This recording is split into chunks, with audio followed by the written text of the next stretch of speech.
Hello everyone, আসসালামু আলাইকুম। কেমন আছেন সবাই? আশা করছি আল্লাহর অশেষ রহমতে সবাই খুব ভালো আছেন। আলহামদুলিল্লাহ, আমরাও ভালো আছি। পুষ্প লাইফ স্টাইলের নতুন দিনে নতুন গল্প কথায় আপনাদের সবাইকে স্বাগত জানাচ্ছি। আজকে আপনাদের সাথে শুক্রবারের কর্মব্যস্তময় একটা দিন শেয়ার করব। আশা করছি আপনাদের কাছে ভিডিওটি ভালো লাগবে। ভালো লাগলে অবশ্যই ভিডিওর শুরুতে একটা লাইক দিয়ে ভিডিওটি কন্টিনিউ করার অনুরোধ করছি। আমাদের এখানে কিন্তু একদিন পর পর বা প্রতিদিনও একবার করে বৃষ্টি হচ্ছে। মাশাআল্লাহ, বৃষ্টির পানি পেয়ে কিন্তু আমার গাছগুলোতে অনেক ফুল ফুটেছে। ভিডিওর শুরুতে কিন্তু আপনাদের সাথে শেয়ার করলাম। গাছগুলো দেখাতে আমার খুব ভালো লাগে। বারান্দায় যখন যাই গাছগুলোতে দেখি সুন্দর সুন্দর ফুল ফুটে আছে, তখন ইচ্ছে করে আপনাদের সাথেও শেয়ার করতে। কারণ ফুল পছন্দ করে না এমন মানুষ পৃথিবীতে কমই আছে। সপ্তাহের অন্যান্য দিনের তুলনায় শুক্রবারের দিনটা সকালে ঘুম থেকে উঠি, কারণ অন্যান্য দিন এত বেশি চাপের মধ্যে থাকি, শুক্রবার আসলে আর ঘুম থেকে উঠতে ইচ্ছে করে না। আমিও লেট করে উঠি, বাচ্চারাও লেট করে উঠে। তো ওদের নাস্তা খাওয়ানোর পর আমি কিন্তু আমার সংসারের কাজকর্মে লেগে পড়লাম। আমি চেষ্টা করি কাজের শুরুতে ওয়াশিং মেশিনে কাপড়টা দিয়ে দেওয়ার জন্য। আজকে ভাবলাম ওয়াশিং মেশিনটা একটু ক্লিন করে নিই। গত রাত্রে আমি ভেবে রেখেছিলাম আজকে যখন মেশিনে কাপড় দিব তার আগে অবশ্যই মেশিনটা ক্লিন করব। যে জায়গাটাতে পাউডার দেই সেই ড্রয়ারটা দেখলাম পানি জমে একটু পিছলি পিছলি হয়ে গেছে, আর এই যে আশপাশটা সেগুলোর মধ্যেও ময়লা জমে গেছিলো। তো আমি আগে পরিষ্কার করে নিলাম। আজকে কিন্তু কম্বল ওয়াশ করতেছি, দুইটা সিঙ্গেল কম্বল ওয়াশ করব। পাতলা কম্বলগুলো অনেকেই জিজ্ঞেস করেন আপু কম্বল কিভাবে ওয়াশ করেন বা কোন অপশনে দেন। এটা যেহেতু কটন, আমি কিন্তু কটন অপশনটাতেই কম্বলটা ওয়াশ করি। এখন আমি পাউডার দিয়ে দিচ্ছি পরিমাণ মতো। একটা জিনিস খেয়াল করেছি, যদি বেশি পরিমাণ পাউডারও দিই, এক্সট্রা যে পাউডারটা থাকে সেটা কিন্তু মেশিনের মধ্যেই থেকে যায়। আবার যদি কমও দেই, বারবার পানি আসতে থাকে, তখন কিন্তু আমি খেয়াল করে পাউডার দিয়ে দিতে পারি। এখন আমি একটু লিকুইড দিয়ে দিচ্ছি ভালো একটা স্মেলের জন্য। আমার মেশিনটা যেহেতু 9 কেজি, আমি বড় কম্বলগুলো ওয়াশ করতে পারি না। ছোট যে পাতলা কম্বলগুলো আছে প্রতিদিনের ব্যবহার করার, এগুলো কিন্তু ওয়াশ করতে পারি আর খুব সুন্দর পরিষ্কার হয়ে যায়। গরম পানির তাপমাত্রাটা একটু বাড়িয়ে দিয়েছি, 60 ডিগ্রিতে দিয়ে দিলাম, যাতে গরম পানির তাপে তাড়াতাড়ি ময়লাটা বের হয়ে আসে। পুরো সপ্তাহ জুড়ে কিন্তু বাসার কোনো ওরকম কাজ করতে পারিনি, কারণ সবাই জানেন আমার বাচ্চাদের পরীক্ষা চলতেছে। ওদের পরীক্ষা চলাকালীন অবস্থায় অবশ্যই পড়ালেখার দিকে একটু নজরটা বেশি দিতে হচ্ছে।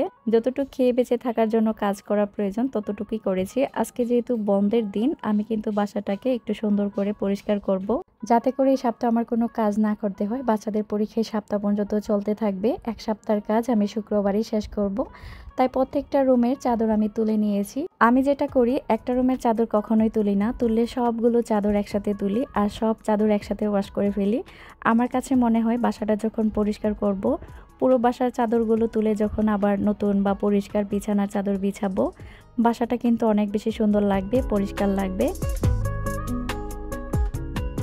বড় ছেলের রুম থেকেই কাজ শুরু করে দিয়েছি। চাদরটা তুলে সুন্দর একটা চাদর বিছিয়ে দিলাম, আর ওর টেবিলটা এখন পরিষ্কার করে দিচ্ছি। মাশাআল্লাহ, সে কিন্তু তার নিজের বই খাতা নিজেই গুছিয়ে রাখতে পারে। আমি একটু ধুলাবালুগুলো পরিষ্কার করে দিচ্ছি।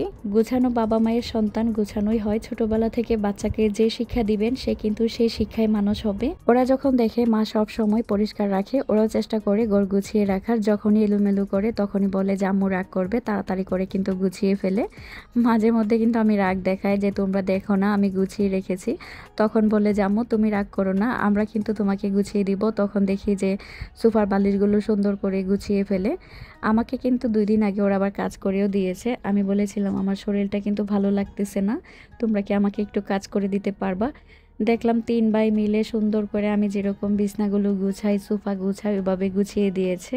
এখন আমি আমার ছেলের বুক সেলফটা সবগুলো বই নামিয়ে পরিষ্কার করে দিয়েছি। নর্মালি এমনি দেখা যায় সামনের জায়গাটা পরিষ্কার করা হয়, আর এই যে তাকের মধ্যে দেখুন বইয়ের চিপার মধ্যে এত ভালো জমে গেছে। সবগুলো বই নামিয়েছি, নামিয়ে আমি সবগুলো জায়গা পরিষ্কার করে দিয়েছি।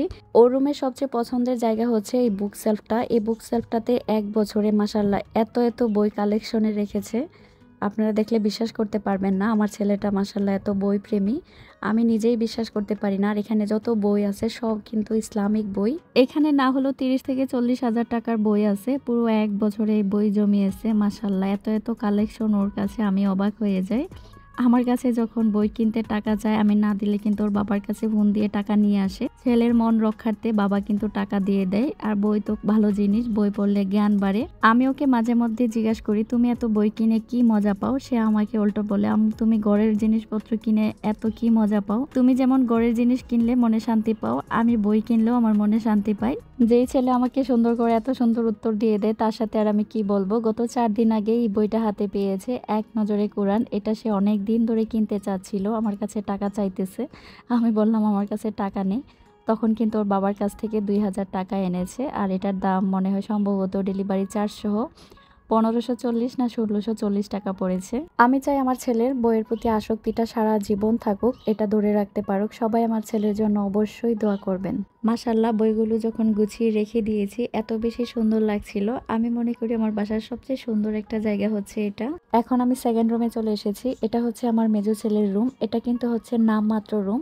বড় ছেলের রুম, মেজো ছেলের রুম, ছোট ছেলের রুম থাকে কিন্তু আমার সাথেই। দিনের বেলা দেখা যায় হয়তো বিছনার মধ্যে একটু পড়াশোনা করে বা শুয়ে মোবাইল টিপে, এভাবেই কিন্তু বিছনা পড়ে থাকে। আর সবাই কিন্তু থাকি একই রুমে। ও রুমের বিছানার চাদরটাও তুলে আমি টেবিলগুলো একটু পরিষ্কার করে দিচ্ছি। যারা এতক্ষণ পর্যন্ত আমার ভিডিওটির সাথেই ছিলেন আপনাদের জানাচ্ছি অসংখ্য ধন্যবাদ। যদি লাইক দিতে ভুলে গিয়ে থাকেন প্লিজ একটা লাইক দিয়ে ভিডিওটা কন্টিনিউ করবেন। আর ভিডিওটি দেখতে দেখতে যদি ভিডিওর কোনো অংশ একটু হলেও ভালো লেগে যায় তাহলে প্লিজ আমার চ্যানেলটি সাবস্ক্রাইব করে পাশে থাকা বেল আইকনটি ক্লিক করে দিবেন, যাতে করে আমি কোনো নতুন ভিডিও আপলোড করলে সাথে সাথে আপনাদের কাছে নোটিফিকেশন চলে যায় আর আপনি আপনার সময় সুযোগ করে আমার ভিডিওটা দেখে নিতে পারেন। আর যারা প্রতিনিয়ত আপনাদের সুন্দর সুন্দর কমেন্টগুলো আমার জন্য রেখে যাচ্ছেন, আপনাদের প্রতি অনেক অনেক ভালোবাসা রইল। কারণ আপনাদের জন্যই আমি পরবর্তী আরেকটা ভিডিও বানাতে অনেক বেশি উৎসাহিত হচ্ছি। আজকে যে আমি কাজগুলো করছি সেগুলো হচ্ছে 2 ঘন্টা টার্গেটে। কারণ শুক্রবার যেহেতু আমি লেট করে ঘুম থেকে উঠেছিলাম, 12টা থেকে কাজ শুরু করেছি। আমি 2টার ভিতরে কাজ শেষ করব, তারপর গোসল করব, নামাজ পড়ব, এরপর বাচ্চাদের খাবার দিব। আমি কিন্তু সংসারের সমস্ত কাজ করতেছি, সাথে রান্না বান্নাও করতেছি। এখন আমি আমার রুমের বিছানার চাদরটা বিছিয়ে নিচ্ছি। আমরা যারা ছোট ছোট বাচ্চার মারা আছি তারা কিন্তু টার্গেটের উপরে সমস্ত কাজ করতে হয়। কারণ দেখা যায় টার্গেটের উপরে যদি আমরা কাজ না করি, খাওয়া এক সময়, গোসল এক সময়, সব কিছু এলোমেলো হয়ে যায়। শুক্রবারের দিনটা কিন্তু খুবই স্পেশাল একটা দিন।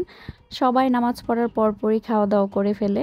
আমি চেষ্টা করছি কাজগুলোকে খুব তাড়াতাড়ি করে নেওয়ার জন্য। আমি কাজ করছি, সাথে কিন্তু এই যে খালাও রুম ঝাড়ু দিচ্ছে, তারপর খালা রুম মুছে নিবে। খালা রুম মোছার আগে আমি বাথরুম ক্লিন করব। মানে বলেছি পুরো বাসা যখন ক্লিন করব একসাথেই করব। আবার 3 দিন পর, সপ্তাহে 2 দিন খালা বাথরুম ক্লিন করে, আজকে ধোয়ার পর আবার 3 দিন পর ক্লিন করবে। রুমের ভিতরের যে গাছগুলো আছে সেগুলো আমি বারান্দায় দিয়েছিলাম বৃষ্টির পানিতে। তো বৃষ্টির পানি খেয়ে টুবু টুবু হয়ে আছে। এখন আমি গাছগুলো পরিষ্কার করে যার যার জায়গায় রেখে দিচ্ছি। বাসার সৌন্দর্য কিন্তু অনেক অংশে বেড়ে যায় বাসার মধ্যে যদি এরকম জীবন্ত গাছ রাখা হয়। আমার বাসায় তো যেদিকে তাকাবেন সেখানেই দেখবেন অল্প হলেও গাছের ছোঁয়া আছে। যদি জীবন্ত না রাখতে পারি, আর্টিফিশিয়াল হলেও কিন্তু রেখে দে। আমার কাছে গাছ এত বেশি ভালো লাগে।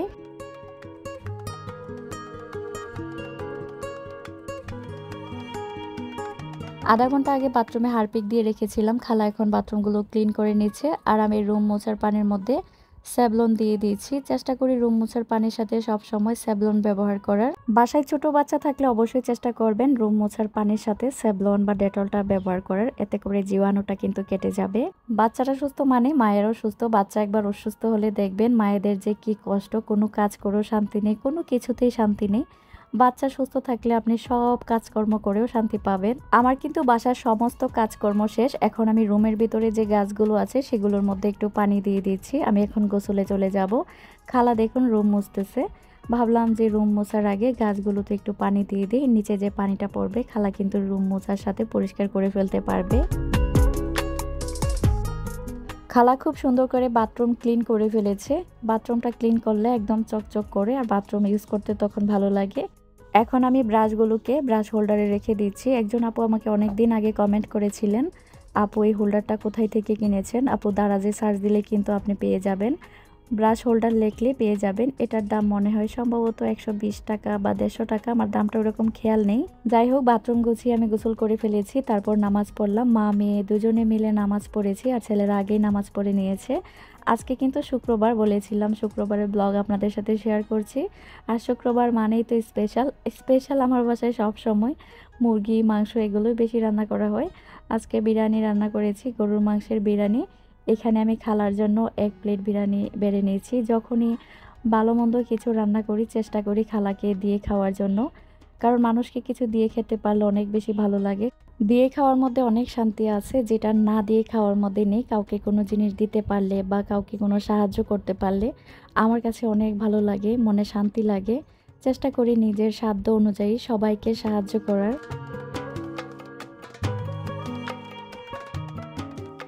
বাচ্চাদেরকে টেবিলে খাবার দিয়ে দিয়েছি। একটা ফ্যামিলির সবচেয়ে আনন্দের ও মজার সময় হচ্ছে এই যে একসাথে বসে খাওয়া। দুপুরবেলা যখন সবাই মিলে একসাথে খাই কি যে ভালো লাগে, একটা শান্তি অনুভব হয়। আমার বাচ্চারা কিন্তু এখানে বসে হিসাব করছিল যে আব্বু কয়দিন পর আসবে, আমরা এখানে সবাই মিলে একসাথে খেতে পারবো। আল্লাহ ওদের মনের আশা খুব তাড়াতাড়ি পূরণ করে দেয়। দুপুরের খাবার খেতে খেতে আপনাদের কাছ থেকে বিদায় নিচ্ছি।